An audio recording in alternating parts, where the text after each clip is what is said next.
Bonjour à tous, heureux de vous retrouver sur le plateau de Paris Turf TV pour votre quotidienne reçue 5 sur 5, l'émission du Quintet Plus et du Top 5. Pour m'accompagner aujourd'hui, j'ai le plaisir de recevoir Yann Degnaud. Bonjour Yann. Bonjour Philippe, bonjour à tous.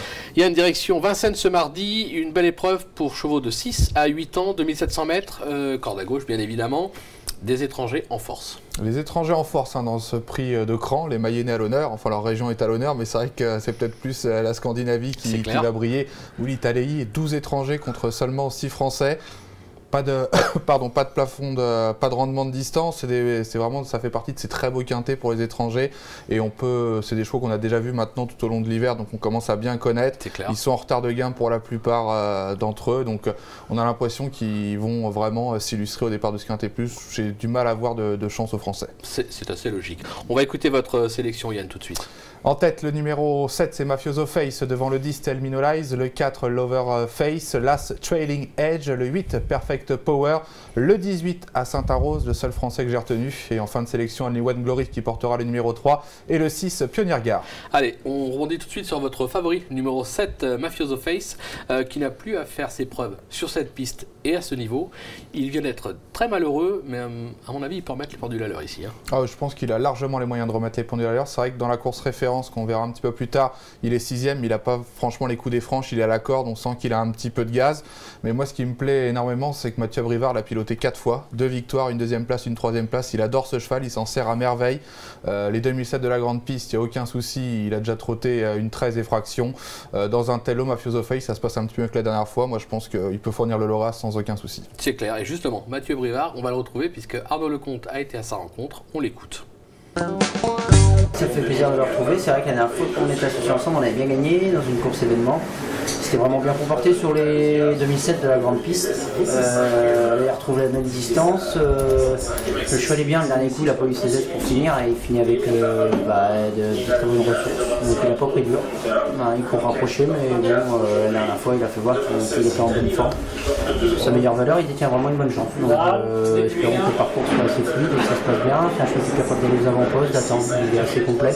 Donc si on regarde un petit peu les lignes, je pense qu'il y a une belle carte à jouer dans le quintet. Bon, c'est la confiance, c'est assez logique. Ah oui, c'est la confiance. Et puis c'est vrai que point important, il le dit, il peut aller devant, il peut attendre, il n'est pas fautif. Donc je pense qu'il offre quand même beaucoup de garanties. C'est clair. Derrière, vous lui opposez le numéro 10, Tell Me No Lies, cheval qui possède des lignes sur ce parcours. Alors, ça sera la première association avec Mathieu Mottier, ça ne vous inquiète pas? Bon, ça ne m'inquiète pas. Bon, l'autre jour, Jean-Michel Bazir est à pied, donc c'est pour ça qu'il n'est pas associé. L'autre jour, il a fait la faute au départ. Il a été victime d'un petit tassement. C'était le grand favori. Il y avait de très bons bruits qui circulaient à son sujet. On a vu en retrait, d'ailleurs, après sa faute, que Jean-Michel Bazir suivait librement. Il a terminé en roue libre, donc prouvant que le cheval n'était vraiment pas éprouvé de son meeting d'hiver. Il est en retard de gain. L'avant-dernière fois, il les a tous battus. Donc voilà, je pense qu'il peut remettre les pendules à l'heure. Ça n'a pas l'air d'être un cheval délicat. L'autre jour, c'est la faute à pas de chance, on va dire. Mathieu Mottier va faire quand même attention.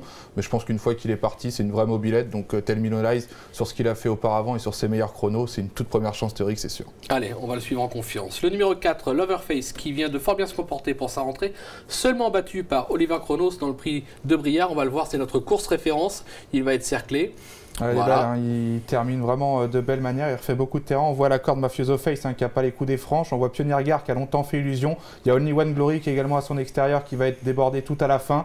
On avait le pensionnaire de Victoria Dreams qui avait été disqualifié de la première place après enquête, qui avait terminé très vite. Mais ses débuts en France, l'Overface, c'est vraiment impressionnant parce qu'il n'avait pas d'artifice, il n'avait pas de air descendante, il n'avait pas de débouche-oreille. On a vu qu'Yann Laurin, je pense que s'il est un peu plus inspiré, s'il a un peu plus de chance dans la ligne droite, il peut même remporter ce quintet plus.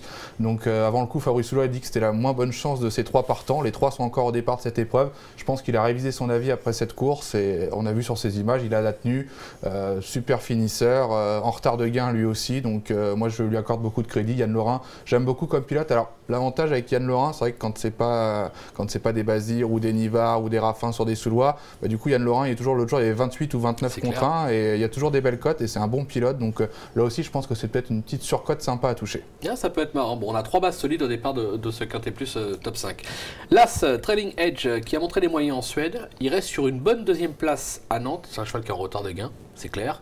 On va s'en méfier quand même. Hein. Ouais, moi je m'en méfie beaucoup. C'est vrai que c'était ses débuts en France l'autre jour à Nantes, c'est bien. Et deuxième, il a pris le train à son compte. Il s'est fait battre sur une pointe par Vatinus Mas, qui est quand même un bon cheval de province.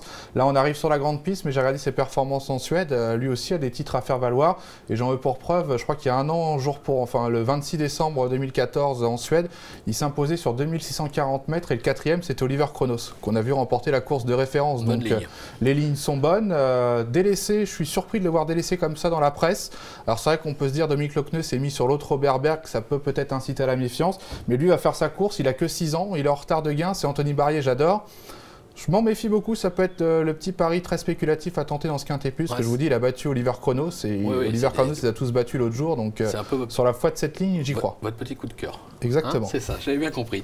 Le 8, Perfect Power, qui est quelque peu déçu ces derniers temps, mais il n'a plus à faire ses preuves sur ce parcours, comme l'atteste sa 3e place acquise en juin dernier. On va le voir, le cheval va être cerclé à cet instant-là.